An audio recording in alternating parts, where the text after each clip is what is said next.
حکیم الامت مجدد ملت حضرت مولانا اشرف علی تھانوی نور اللہ مرقدہ نے ایک مرتبہ اپنی مجلس میں ارشاد فرمایا کہ میں پورے دین کا خلاصہ ایک جملے میں بتلا سکتا ہوں۔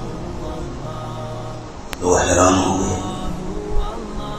ان کی مجلس میں تو بڑے بڑے علماء شریک ہوتے تھے، اپنے وقت کے ائمہ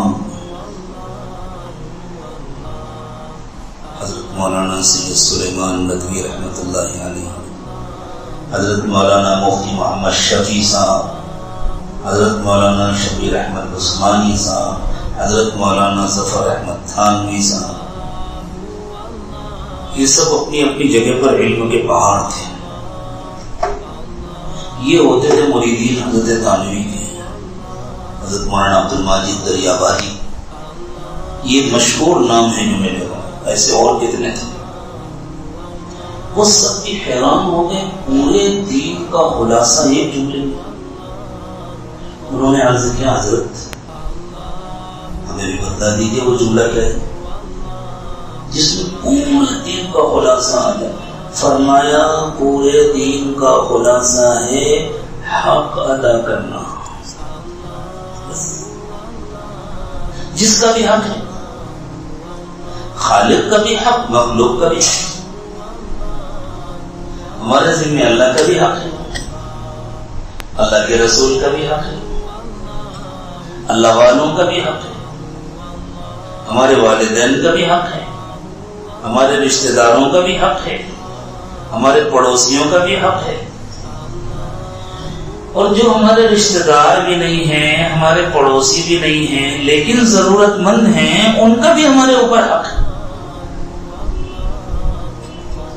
اسلام نے حق ادا کرنے کا مزاج بنایا۔ دنیا حق وصول کرنا سیکھتی ہے، لے کے رہیں گے، لڑ کے لیں گے، مر کے لیں گے، کسی بھی حال میں لیں گے، یہ ہوتے ہیں دنیا کے نعرے۔ اور ایک ایمان والا کہتا ہے جس کا بھی حق ہے دے کے رہیں گے، ہر ایک کو دیں گے، ڈھونڈ ڈھونڈ کر دیں گے، تلاش کر کر کے دیں گے، اور جب دے دیں گے تو اس کا احسان مانیں گے کہ اس نے لے لیا، صرف اللہ کی رضا کے لیے دیں گے، نہ دکھاوے کے لیے، نہ شہرت کے لیے، نہ نام و نمود کے لیے۔ یہ بنیادی فرق ہے۔ دنیا میں بڑے بڑے انقلاب آئے حق وصول کرنے کے نعرے کے ساتھ، کامیاب نہیں ہو سکے۔ لاکھوں اور کروڑوں انسان کا خون بہا کر کے جو انقلاب آئے وہ بھی فیل ہے، ناکام ہے۔ اور ایک انقلاب برپا ہوا اللہ کی مرضی کے مطابق محمد رسول اللہ صلی اللہ علیہ وسلم کے ذریعے، جس میں کم سے کم انسانی جانیں ضائع ہوئیں، اور دنیا کی تاریخ کا سب سے اہم اور عظیم ترین انقلاب برپا ہوا جس کا نعرہ حق وصول کرنا نہیں، حق ادا کرنا تھا۔ اللہ کے نبی صلی اللہ علیہ وسلم نے ہر ایک کا مزاج بنایا، حق ادا کرو، اور تمہارا نہ ملے معاف کر دو۔ جب سب کا مزاج حق ادا کرنے والا بن جائے گا تو کون بچے گا جس کا نہ ملے گا؟ پھر تو لوگ ڈھونڈ ڈھونڈ کے پہنچائیں گے نا۔ اور جب سب کا مزاج صرف حق وصول کرنے والا بنے گا، ادا کرنے والا نہیں بنے گا، تو ہر ایک خود غرض ہوگا، ہر ایک مطلب پرست ہوگا، اور دنیا میں سوائے فساد کے، سوائے خود غرضی کے اور کچھ نہیں ہوگا۔ دنیا میں جتنے بڑے بڑے انقلاب آئے ان سب کا موازنہ کر کے دیکھ لیجیے، اس انقلاب سے اگر لفظ انقلاب کا استعمال درست ہو، اس عظیم ترین انقلاب سے، اس صالح ترین انقلاب سے جو برپا ہوا تھا مدینہ طیبہ میں، اور جس کا اثر پوری دنیا میں پھیلا ہے الحمدللہ۔ جہاں حکم ہے جاؤ غریبوں کو تلاش کرو، اور چپکے سے دو، ان کی عزت نفس کا خیال کر کے دو، ان کے فوٹو مت شائع کرو اخبارات میں،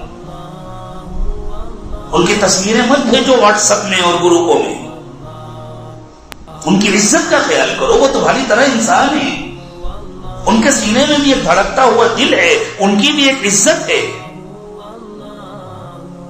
اور جو انسانوں کی عزت کا خیال نہیں کرتا، قیامت کے دن اللہ اسے بے عزت کریں گے. وہ متکبر ہوتے ہیں جو دوسروں کی عزت کا خیال نہیں کرتے. اللہ کے نبی صلی اللہ علیہ وسلم نے ارشاد فرمایا، قیامت کے دن متکبرین کو چیونٹیوں جیسے جسم دیے جائیں گے، چھوٹے چھوٹے، اور ساری مخلوق ان کو رونتی ہوئی نکلے گی. وہ دوسروں کو حقیر سمجھتے تھے، اللہ ان کو حقیر بنائیں گے اس میدان میں. ان اللہ لا يحب من كان مختالا فخورا.